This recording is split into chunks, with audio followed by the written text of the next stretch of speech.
Hello, good evening students. I am Deepali Jain from Gopinath classes. Student हमने अपने chapter 1 से लेके 6 तक कंप्लीट कर लिए हैं, तो अभी हम चैप्टर 7 स्टार्ट करने जा रहे हैं, क्यूब एंड क्यूब रूट्स. ठीक है, तो cube and cube roots chapter बहुत इजी है. It is very similar to the chapter square and square roots, लेकिन इसमें कुछ डिफरेंसेस भी हैं. ठीक है, अभी सबसे पहले जब क्यूब की बात आती है, व्हेन यू हर्ड क्यूब, आपके दिमाग में एक ही चीज़ आती हो गई, ये वाली फिगर, राइट. ये फिगर आती होगी क्यूब की. ठीक है, किसी ना किसी हद तक ये फिगर सही है क्यूब की. लेकिन जब ये चैप्टर आता है क्यूब एंड क्यूब रूट्स, तब ये फिगर यहाँ पे एप्लीकेबल नहीं होती. What do you mean by cube in this scenario? Cube का क्या मतलब है? फॉर एग्जाम्पल, हम एग्जाम्पल से ही सीधा स्टार्ट करते हैं. हमारे पास है 2 का क्यूब. 2 का क्यूब मतलब 2 की पावर 3. क्लियर? 2 की पावर 3 का मतलब क्या है? क्यूब. किसी की भी पावर अगर 3 होती है, किसी भी नंबर की पावर अगर 3 होती है, तो उसको हम क्या बोलते हैं? क्यूब. अब जैसे 2 का क्यूब है, तो हम करेंगे क्या? इसमें 2 को 3 टाइम्स मल्टीप्लाई करवाएंगे. 2 को 3 टाइम्स मल्टीप्लाई करवाएंगे का मतलब अब आप ये मत सोचना कि 2 को 3 से मल्टीप्लाई करवाएंगे. नो, नहीं. हम क्या करेंगे? 2 को 3 टाइम्स मल्टीप्लाई करवाएंगे. 1 2 3. क्लियर? अब मल्टीप्लाई करवा के आंसर क्या आ जाएगा हमारे पास? इसका 8. ठीक है, तो 2 की पावर क्यूब क्या हो गई? 8 हो जाएगी.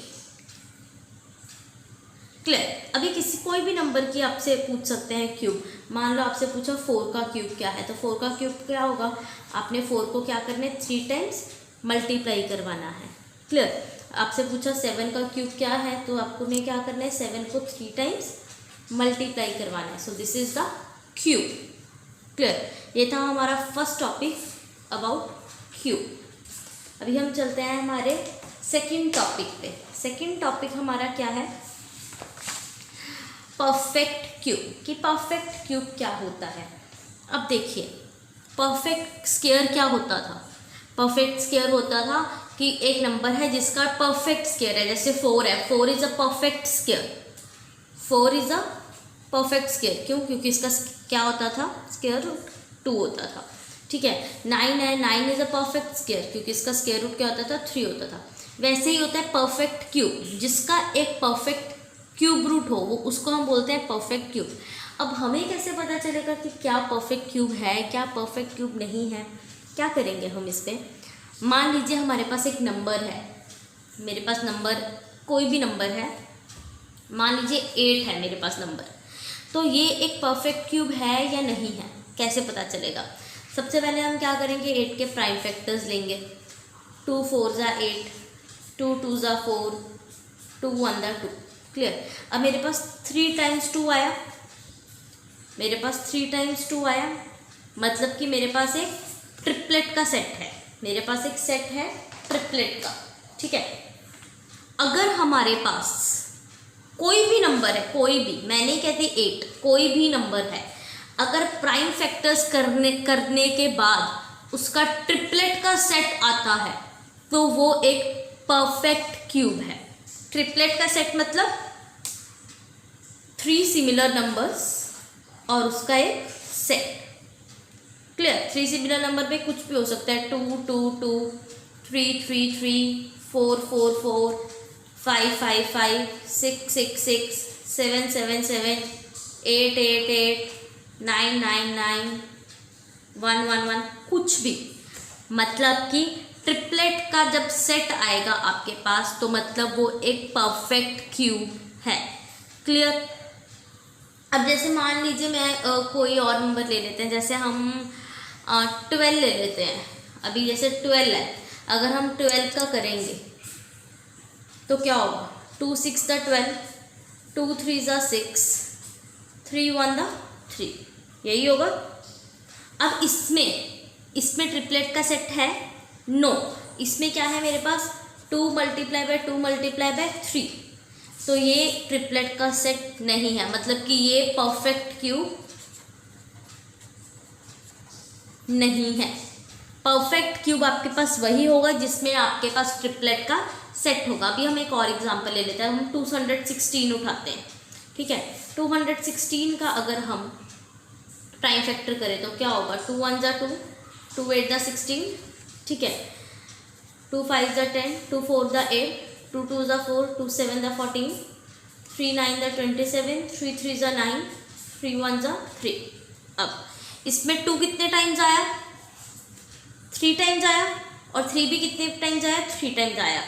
मतलब कि ये ट्रिपलेट का सेट हो गए, मतलब कि 2 भी ट्रिपलेट का सेट हो गया और 3 भी ट्रिपलेट का सेट हो गया।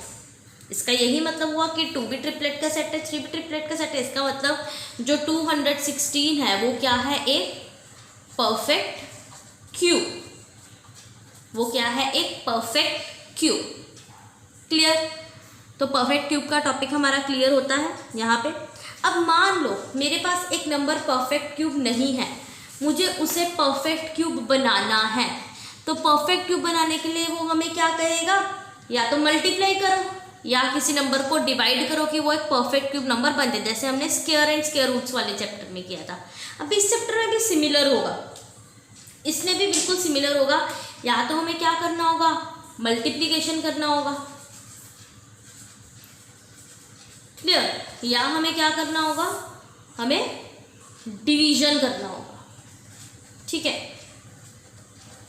क्या करने के लिए, परफेक्ट क्यूब बनाने के लिए। परफेक्ट क्यूब बनाने के लिए या तो हमें मल्टीप्लिकेशन करना होगा या फिर डिवीजन करना होगा, जो हमें नंबर गिवन है उसके प्राइम फैक्टर्स निकाल के, ठीक है।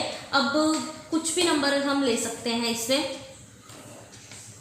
ठीक है। अभी चलो मान लेते हैं हम नंबर उठा लेते हैं 128, राइट। देखते हैं कि एक परफेक्ट क्यूब है या नहीं है, ठीक है। हमने 128 उठाया, ठीक है। इसके प्राइम फैक्टर्स करते हैं, 2 6 जा 12, 2 4 जा 8, 2 3 जा 6, 2 2 जा 4, 2 1 जा 2, 2 6 जा 12, 2 8 जा 16, 2 4 जा 8, 2 2 जा 4, 2 1 जा 2। अब देखते हैं कि ये परफेक्ट ट्रिपलेट सेट है इसमें या नहीं। ये 3 का हो गया, मतलब ये एक ट्रिपलेट सेट हो गया, ये भी एक ट्रिपलेट सेट हो गया, लेकिन अब ये एक 2 बच गया। अब एक नंबर बचा है, ठीक है। अब इसमें हम कुछ मल्टीप्लाई तो एक ही नंबर कर सकते हैं ना अपन हम इसमें, ठीक है। मल्टीप्लाई क्या करेंगे इसमें, हम 4 कर सकते हैं, ठीक है। 4 मल्टीप्लाई करवाएंगे तो एक परफेक्ट सेट बनेगा, या फिर 2 डिवाइड करवा दें अगर हम 128 में से तो परफेक्ट क्यूब बनेगा, ठीक है। या तो हम क्या करेंगे, 128 में 4 मल्टीप्लाई करवाएंगे या फिर 128 से 2 को डिवाइड करवाएंगे, तो ये क्या बन जाएगा, एक परफेक्ट क्यूब बन जाएगा। क्लियर। अब मल्टीप्लाई करके और डिवाइड करके हम देख सकते हैं, जैसे 128 है, अगर इसमें से 2 को डिवाइड करेंगे तो क्या होगा, 2 1 जा 2, 2 6 जा 12 एंड 2 4 जा, तो 64 क्या आ जाएगा, एक परफेक्ट क्यूब आ जाएगा, ठीक है। बहुत सारे बच्चों को इन सम्स में प्रॉब्लम हुई थी स्क्वायर एंड स्क्वायर रूट्स के टाइम, तो बच्चे ये सम बहुत इजी है, कुछ नहीं, आपने प्राइम फैक्टर्स निकाले, जो नंबर एक्स्ट्रा लग रहा है वो डिवीजन कर लो, अगर एक नंबर कम लग रहा है मल्टीप्लाई करना है तो वो मल्टीप्लाई करवा दो, बात खत्म। तो यहाँ पे 64 एक परफेक्ट क्यूब हो जाएगा। क्लियर। अब इसमें 128 है, अब इसको 4 से अगर हम मल्टीप्लाई करवाएंगे तो क्या होगा, 4 8 जा 32, 4 2 जा 8, 4 1 जा 4, तो 5 1 2, इसमें क्या आ जाएगा, हाँ 5 1 2 आएगा, जो कि एक क्या होगा, परफेक्ट क्यूब। क्लियर, ठीक है। क्योंकि देखिए यहाँ पे एक 2 था, सिंगल 2 था, अब ट्रिपलेट बनाने के लिए तो 2 2 ऐड करने पड़ेंगे ना, तो इसलिए हमने क्या किया था, 4 से मल्टीप्लाई, 2 मल्टीप्लाई 2 4, इसलिए 4 से मल्टीप्लाई किया था। क्लियर। कई बार किसी सेट में ऐसा भी होगा, आपको 2 2 गिवन होंगे और आपको एक 2 खुद से लगाना पड़ेगा मल्टीप्लिकेशन के लिए, तो वो भी कर सकते हैं अपन, या डिवीजन भी कर सकते हैं। ये क्वेश्चन पे डिपेंड करता है, आपको क्वेश्चन किस हिसाब से आता है पेपर में या बुक में। क्लियर। सो ये हो गया मल्टीप्लिकेशन का कंसेप्ट, ये हो गया डिवीजन का कंसेप्ट फॉर परफेक्ट क्यूब। मैंने दोनों एक साथ आपको समझा दिया ताकि आपको कोई इसमें डाउट ना रहे। स्टिल अगर आपको इसमें डाउट रहता है तो आप प्लीज़ मेरे को बता दीजिए, मैं आपको लाइव क्लास में भी दोबारा से ये चीज़ समझा दूँगी। क्लियर? चलिए, अब इंट्रोडक्शन वीडियो का हमारा लास्ट टॉपिक है और बहुत ही इम्पॉर्टेंट टॉपिक है। The topic is cube root. Cube root, जैसे स्क्वायर रूट होता था वैसे ही क्यूब रूट है। जैसे हमारे पास है यहाँ पे 2 का क्यूब। 2 का क्यूब क्या होगा? 2 का क्यूब दूसरी साइड जाके क्या हो जाएगा? 8 का क्यूब रूट, यही होगा। ठीक है, स्क्वायर रूट में अब सिंपल ये स्क्वायर रूट डालते थे और नंबर लिख देते थे। क्यूब रूट में ऐसा नहीं होता। क्यूब रूट में आप स्क्वायर रूट डालते हो लेकिन बीच में लिखते हो 3, ये दिखाने के लिए कि ये क्यूब रूट है और अंदर कोई भी नंबर। सॉल्व करने का इसका यही है, सेम सिमिलर मेथड है इसको सॉल्व करने का। अब देखिए इसमें क्या है, हम 216 वाला एग्जाम्पल ही उठा लेते हैं। मेरे पास है 216, इसके प्राइम फैक्टर्स क्या आए थे, हमने निकाले थे, क्या थे? 2 multiply by 2 multiply by 2 multiply by 3 multiply by 3 multiply by 3, यही प्राइम फैक्टर्स थे। ठीक है, ये क्यूब रूट में है तो ये भी क्या हो जाएगा? क्यूब रूट में। क्लियर? अब इसको सॉल्व कैसे करना है? ये एक ट्रिपलेट है, इस ट्रिपलेट में से एक नंबर आएगा बाहर, जैसे स्क्वायर रूट में आता था सिमिलर इसमें भी क्या आएगा? ट्रिपलेट में से एक नंबर आएगा बाहर, मतलब एक 2 बाहर आ जाएगा। और ये ट्रिपलेट है, इस ट्रिपलेट में से भी एक नंबर बाहर आ जाएगा, 3 बाहर आ जाएगा। सो 3 2 = 6, तो 216 का क्यूब रूट क्या होता है? 6। क्लियर? ये हमारा कंसेप्ट था क्यूब रूट का। अगर आपको कुछ भी प्रॉब्लम है या कुछ भी डाउट है इंट्रोडक्शन में, आप मुझे पूछ सकते हैं। ठीक है, वरना हम ये टॉपिक दोबारा डिस्कस कर सकते हैं लाइव क्लास में, या आपको व्हाट्सएप पे भी क्लियर करके समझा सकती हूँ। ठीक है, सो नेक्स्ट वीडियो में अब हम क्या करेंगे? हमारी एक्सरसाइज स्टार्ट करेंगे। So thank you.